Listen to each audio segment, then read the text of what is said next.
आणि ही चर्चा करण्यासाठी आपण जाऊया गेस्ट सेंटरला। आपल्याबरोबर सध्या रवी मराठे आहेत, भारत अमेरिका संबंधाचे तज्ञ। रवी मराठेजी आपलं स्वागत। चंद्रशेखर नेने सुद्धा आहेत, जे आंतरराष्ट्रीय विषयांचे अभ्यासक आहेत। नेने सर आपलंही स्वागत आणि इतरही प्रवक्ते आपल्याबरोबर लवकरच विनायक आंबेकरजी आणि अतुल लोंढेजी हे देखील या चर्चेमध्ये लवकरच सहभागी होतील। आपण सुरुवात करूया रवी मराठेंपासून। रवी मराठेजी, या निर्णयाचा जो काही परिणाम भारतावर होणार आहे त्याच्याविषयी आपण बोलूयाच, मात्र सुरुवातीला हा निर्णय म्हणजे भारतासाठी किती मोठं संकट आहे, भविष्यामध्ये काय नेमकं वाढून ठेवलंय, या निर्णयाचे परिणाम काय आहेत याविषयी सुरुवातीला थोडक्यात सांगा। या ट्रम्प साहेबांच्या निर्णयामुळे भारतावर जे परिणाम होणार आहेत ते फार दूरगामी आहेत। आणि याचं कारण असं आहे की गेल्या 2 दशकामध्ये किंवा 3 दशकामध्ये भारत अमेरिके संबंधातली ही सर्वात निचोत्तम पातळी आपण गाठलेली आहे। आता याची कारणं काय हे आपण हे बोलूयाच, पण याचा परिणाम असा होणार आहे की भारताचा आपण जे 500 बिलियन ट्रेड असं जे एम ठेवलं तर 2030 पर्यंत USA बरोबर, ते तर आता फारच दूर दिसतंय। त्यानंतर $46 बिलियन हा जो आपला अमेरिकेच्या ट्रेडशी सध्याचा सरप्लस होता, तो पण सरप्लस आता पटकन निघून जाईल असं वाटतंय। आणि त्याच्यापेक्षा महत्वाचं म्हणजे हा जो दबाव आणला गेलाय रशियाच्या कडनं आपण तेल घेऊ नये म्हणून, त्याचे पण फार परिणाम होणार आहेत। आता अर्थात हा जो रशियाकडनं आपण जे तेल विकत घेतो ते त्याच्या निर्णयाबद्दल थोडंसं आपल्याला डिटेलमध्ये आपण बहुतेक चर्चेत जाऊया, त्यावेळेला मी पुढे हा मुद्दा आपण घेऊ। पारदर्शकता कशी आपल्या सरकारनी, ठीक आहे, वन बाय वन नेमकी काय कारण आहे त्याच्याविषयी आपण येऊयाच। नेने सर, तुम्ही ज्यावेळी या घटनेकडे प्रथम दर्शनी बघता त्यावेळी तुम्हाला काय वाटतं की काय असं नेमकं घडलंय ज्याच्यामुळे अशा प्रकारे 50% टेरिफ लादणं ही फॅक्ट आपल्याला स्वीकारावी लागते? हे टळू शकलं असतं का, की हे इनएव्हिटेबलच होतं, आपण काही केलं असतं तरी? नमस्कार, मला नाही वाटत हे टळू शकलं असतं, कारण ट्रम्प सध्या एका प्रकारच्या पेचात अडकलेले आहेत।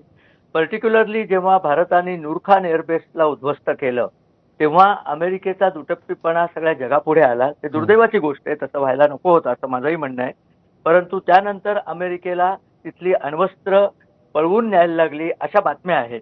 तर त्यानंतर ट्रम्पचा एकदम तुम्ही बघितलं असेल, भारताकरता जो झुकाव होता तो सगळा पाकिस्तानच्या दिशेने झुकलेला आहे। भारताला धडा शिकवण्याकरताच बहुतेक ते पाकिस्तानच्या बाजूला जाण्याचा प्रयत्न करतायत। परंतु हे जरी सगळं असलं तरी ट्रम्प यांच्या लक्षात अजून एक गोष्ट येत नाहीये की अमेरिका हा एक सिंगल पोल असं जे जग होतं, मग रशिया आणि चीन 2 पोल होते, त्यातनं आता जग हा बहुध्रुवीय प्रकार झालेला आहे। भारत एक तर पूर्वीचा भारत नाहीये, दुसरं आपला अमेरिकेशी व्यापार मोठा असला तरी सर्वस्वी अमेरिकेशी आपला व्यापार नाहीये। आपण आत्ताच UK बरोबर फ्री ट्रेड अग्रीमेंट केलंय, फ्रान्स, जर्मनी हे युरोपातले देश आपल्या बरोबर आहेत। आणि तिसरी सर्वात महत्वाची गोष्ट म्हणजे भारत ज्या गोष्टी अमेरिकेला पुरवतोय त्या गोष्टी अमेरिकेची गरज आहे। औषधं एक उदाहरण म्हणून सांगतो, औषधं ही अमेरिकेची गरज आहे, हा अमेरिकेचा चॉईस नाहीये। अमेरिका आपल्याला ज्या गोष्टी पुरवतो ते आपली गरज राहिलेली नाहीये, आपण इतर ठिकाणाहून ती गोष्ट घेत आहोत। आणि एक गोष्ट आणखीन मला सांगायची आहे की जेव्हा आपण त्यांचं F-35 विमान नाकारलं तेव्हा ट्रम्पला त्याचा खरोखर संताप आलेला आहे। परंतु ते विमान आपण घेणं शक्यच नव्हतं, कारण अमेरिका हा भरोसेमंद पार्टनर नाहीये आणि रशियाने आपल्याला त्यांच्या विमानाच्या सोर्स कोड सकट सगळं विमान देऊ केलंय, तेव्हा हे घडणारच होतं, हे अटळ होतं। परंतु त्याला तोंड कसं द्यायचं ते आता पुढे आपण बोलूच या विषयावर। निश्चितपणे आपल्याला आता इथून पुढे काय करायचं याविषयी आपण बोलूच। अतुल लोंढे आपल्या सोबत आहेत, काँग्रेसचे प्रवक्ते आहेत आणि आर्थिक विषयांचे ते अभ्यासक सुद्धा आहेत। अतुल लोंढेजी, तुम्हाला असं वाटतं का की डोनाल्ड ट्रम्प यांचा विक्षिप्तपणा, तऱ्हेवाईकपणा त्याच्यामुळे आलेलं हे एक प्रकारचं संकट आहे, किंवा ही फॅक्ट आहे जी आता आपल्या समोर आहे की या व्यतिरिक्त इतरही काही कारणं आपल्याला वाटतात, हे आपण रोखू शकलो असतो असं आपल्याला वाटतं? आता असं आहे की जगामध्ये विक्षिप्तांची मांदियाळी झालेली आहे आणि त्या विक्षिप्तांच्या मांदियाळीमध्ये सगळं नुकसान जे आहे ते जगाचं जरी होत असलं तरी आपण आपल्या पण काही गोष्टी बघितल्या पाहिजे। आता FTA आपला झाला, फ्री ट्रेड ॲग्रीमेंट जे आहे ते आपलं इंग्लंडसोबत झालं, त्याच्यामध्ये आपण आत्मनिर्भर भारत वगैरे ह्या ज्या मोठ्या मोठ्या वल्गना केल्या, लोकल टू लोकल जे आपण कन्सेप्ट दिल्या, त्याच्यामध्ये आपण काय केलेलं आहे की गव्हर्नमेंट प्रोक्युरमेंट म्हणजे गव्हर्नमेंट जे काही मोठे कॉन्ट्रॅक्ट आणेल त्याच्यामध्ये 80% परवानगी जी आहे ती आपण दिलेली आहे. हे म्हणजे सोयीस्कररित्या बऱ्याच गोष्टी ज्या आहेत त्या देशाच्या हिताच्या नाही आहेत, पण ते आपण कसं टाळल्या जातं ते आपण बघितलं असेल. आपण बघावं हे मी जे म्हणतो ते खरं आहे की खोटं आहे. 80% इन्व्हेस्टमेंट जर गव्हर्नमेंट प्रोक्युरमेंटमध्ये आणि सगळ्या कॉन्ट्रॅक्ट्समध्ये आली तर देशातल्या ज्या MSME पहिलेच चुकीचे जे निर्णय झालेले आहेत, डिमॉनिटायझेशन असेल किंवा नोटबंदी ज्याला म्हणतो, चुकीच्या पद्धतीचा GST जो लादला गेलेला आहे आणि चुकीचं लॉकडाऊन, याच्यामुळे MSME जे आहे ज्याचं कॉन्ट्रीब्युशन हे एम्प्लॉयमेंटमध्ये जवळजवळ 50% आहे आणि आपला GDP मध्ये 25% आहे. त्याला किती मोठा फटका बसणार आहे हा एक महत्त्वाचा फॅक्टर जो आहे तो याच्यामध्ये मला स्पष्टपणे दिसतो. ते आपल्याला टाळता आलेलं नाही आहे. दुसरी गोष्ट, चायना आणि पाकिस्तान जवळ आलेले आहेत. पाकिस्तानच्या मध्ये इन्व्हेस्टमेंट जी आहे ती 45 बिलियनची CPEC त्यांनी केलेली आहे, ती आपण टाळू शकत नव्हतो. याच्यात काही दुमत असण्याचं कारण नाही आहे. पण रशिया हा आपला ट्रस्टेड फ्रेंड होता. रशियाने ट्राईड अँड ट्रस्टेड आहे. प्रत्येक वेळेस आपल्या संकटामध्ये आपल्या सोबत राहिला. डिफेन्स इक्विपमेंट मोठा आहे.